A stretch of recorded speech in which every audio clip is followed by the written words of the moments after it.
Good morning students, मैं Sita Soni, assistant professor department of zoology, GHS PG college Sujangarh Churu. आज हम BSc part second का chapter है पार्थिनोजेनेसिस, इसके ऊपर डिस्कशन करेंगे।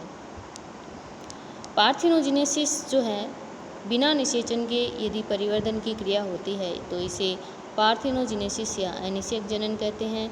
अनिषेक जनन द्वारा उत्पन्न संतानों को पार्थिनोट कहते हैं। पार्थिनोट में केवल माता के ही लक्षण पाए जाते हैं। अनिषेक जनन जनन की एक विधि होती है जिसमें नर की आवश्यकता नहीं होती। ऐसे जंतु जिनमें नर की संख्या कम होती है या नर अनुपस्थित होता है, उनमें अनिषेक जनन द्वारा जाति के अस्तित्व को बचाने के लिए पार्थिनोजेनेसिस की क्रिया पाई जाती है। पार्थिनोजेनेसिस की जो खोज है वो सर्वप्रथम चार्ल्स बोनेट के द्वारा की गई थी। पार्थिनोजेनेसिस दो प्रकार का होता है, नेचुरल एंड आर्टिफिशियल। पहला है नेचुरल पार्थिनोजेनेसिस या प्राकृतिक अनिषेक जनन। जब प्रकृति में स्वतः अनिषेक जनन पाया जाता है तो इसे प्राकृतिक अनिषेक जनन कहते हैं। प्राकृतिक अनिषेक जनन दो प्रकार का होता है, कंप्लीट एंड साइक्लिक।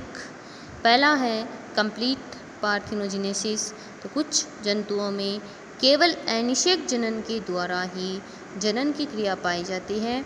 इन जंतुओं में नर प्राणियों का पूर्ण रूप से अभाव होता है। इस प्रकार का अनिषेक जनन पूर्ण अनिषेक जनन या कंप्लीट पार्थिनोजेनेसिस कहलाता है। इसका उदाहरण है लेसर्टा सेक्सिकोला। दूसरा उदाहरण है इसका कैरेसियस ओरेटस। तो इस प्रकार से ये एक मछली और छिपकली है कि लेसर्टा सेक्सिकोला एक छिपकली है और कैरेसियस ओरेटस एक मछली है, जिनमें जो है कंप्लीट पार्थिनोजेनेसिस पाया जाता है। दूसरा जो पार्थिनोजेनेसिस है वो है इनकम्प्लीट पार्थिनोजेनेसिस या अपूर्ण अनिषेक जनन, कि कुछ प्राणियों में लैंगिक जनन और अनिषेक जनन द्वारा जनन की क्रिया एकांतर क्रम में होती है। इसे इनकम्प्लीट पार्थिनोजेनेसिस कहते हैं या इसे साइक्लिक पार्थिनोजेनेसिस भी कहते हैं। इसका उदाहरण है गोल्डफ्लाइज, एफिड, डेफनिया, रोटिफर्स। प्राकृतिक जो अनिषेक जनन है इसको दो श्रेणियों में विभाजित करते हैं, हैप्लॉइड पार्थिनोजेनेसिस या अर्हेनोटोकी या अगुणित जनन या अनिषेक पूर्ण जनन, और दूसरा है द्विगुणित अनिषेक जनन या थैलीटोकी। अर्हेनोटोकी और थैलीटोकी, इन दोनों के अंदर आपको अंतर भी आना चाहिए। तो पहले हम जो है अर्हेनोटोकी के ऊपर डिस्कशन कर रहे हैं कि अर्हेनोटोकी में अंडाणु अगुणित होता है। इसमें अंडाणु में निषेचन करने की क्षमता भी पाई जाती है। इससे उत्पन्न जो संतानें हैं वो अगुणित होती है। इस अनिषेक जनन के द्वारा नर की उत्पत्ति होती है, इसलिए इसे अर्हेनोटोकी या अनिषेक पूर्ण जनन कहते हैं। केवल नर की उत्पत्ति इसके अंदर होती है, इसलिए इसे अर्हेनोटोकी कहते हैं। नर के अगुणित होने के कारण शुक्र जनन के दौरान अर्धसूत्री विभाजन इसके अंदर नहीं पाया जाता है और मादा में oogenesis के समय अर्धसूत्री विभाजन पाया जाता है। इसका सबसे अच्छा उदाहरण है honey bee, ant, wasp, mites, ticks. Honey bee जो है उसमें दो प्रकार के अंडे उत्पन्न होते हैं, एक द्विगुणित और एक अगुणित। जो द्विगुणित जो है वो रानी और श्रमिक का निर्माण करती है, अगुणित जो है वो ड्रोन का निर्माण करती है। कि सामान्य लैंगिक जनन के द्वारा जो है वो तो रानी और श्रमिक बनती है और अगुणित अनिषेक जनन के द्वारा ड्रोन का निर्माण यहाँ पर होता है। सेकंड है थैलीटोकी या डिप्लॉइड पार्थिनोजेनेसिस। इसमें अंडाणु बिना निषेचन के ही डिप्लॉइड होता है। इस अंडाणु में निषेचन की क्षमता नहीं पाई जाती है। इससे उत्पन्न होने वाली संतानें जो है वो द्विगुणित होती है, वह मादाएं होती हैं। इसका उदाहरण है एफिड, फिलोपोड, लेसर्टा। सेकंड जो है वो है आर्टिफिशियल पार्थिनोजेनेसिस या कृत्रिम अनिषेक जनन। कृत्रिम साधनों के द्वारा यदि अनिषेक जनन की क्रिया करवाई जाती है तो इसे कृत्रिम अनिषेक जनन कहते हैं। कृत्रिम अनिषेक जनन जो है वो कुछ रासायनिक उद्दीपकों के द्वारा किया जा सकता है, जैसे पोटेशियम, सोडियम, मैग्नीशियम, कैल्शियम के जो मिनरल्स हैं और कार्बनिक विलायकों के द्वारा। इसके अतिरिक्त तापक्रम प्रघात के द्वारा जो है वो आर्टिफिशियल पार्थेनोजेनेसिस करवाया जा सकता है।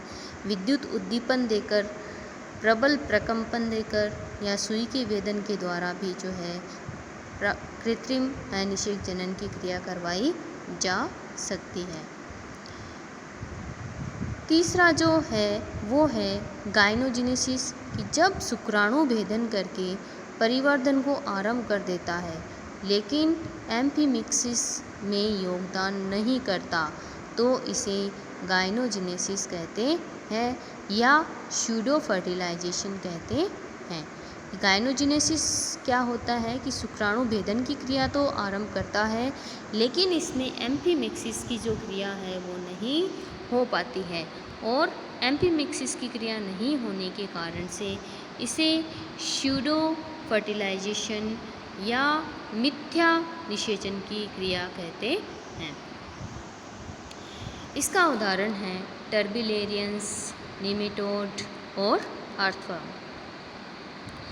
अब है आपके अनिषेक जनन का महत्व, कि अनिषेक जनन का महत्व क्या होता है। तो अनिषेक जनन जनन की एक विधि होती है। अनिषेक जनन जो है इसके द्वारा तीव्र संख्या में वृद्धि होती है, कि जंतुओं की जो संख्या है वो बहुत अधिक होती है। कुछ जंतुओं में पार्थेनोजेनेसिस के द्वारा ही लिंग निर्धारण होता है। मैथुन जैसी क्रियाएं जो हैं इस प्रकार की क्रियाओं के समान पार्थेनोजेनेसिस में ऊर्जा नष्ट नहीं होती है। जिन जंतुओं में नर की संख्या कम होती है या नर अनुपस्थित होते हैं उनमें अनिषेक जनन के द्वारा जाति को विलोपित होने से पार्थेनोजेनेसिस के द्वारा बचाया जा सकता है। पार्थेनोजेनेसिस के द्वारा जो संतानें हैं उनमें विभिन्नताएं जो है वो उत्पन्न नहीं होती। इस प्रकार से चार्ल्स बोनेट के द्वारा पार्थेनोजेनेसिस की खोज की गई थी और पार्थेनोजेनेसिस के विभिन्न प्रकार के जो है प्रकार और बताए गए थे।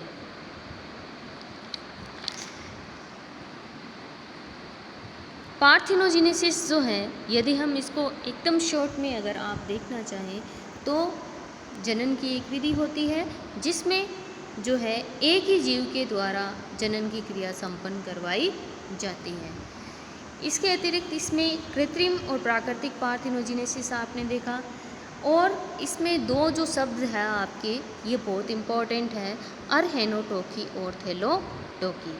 अरहेनोटोकी जो है उसके अंदर क्या होता है कि नर जो है उसके अगुणित होने के कारण शुक्र जनन के दौरान अर्धसूत्री विभाजन की क्रियाएं नहीं होती हैं और इसमें केवल और केवल नर की ही उत्पत्ति होती है, इसलिए इसे अरहेनोटोकी कहते हैं।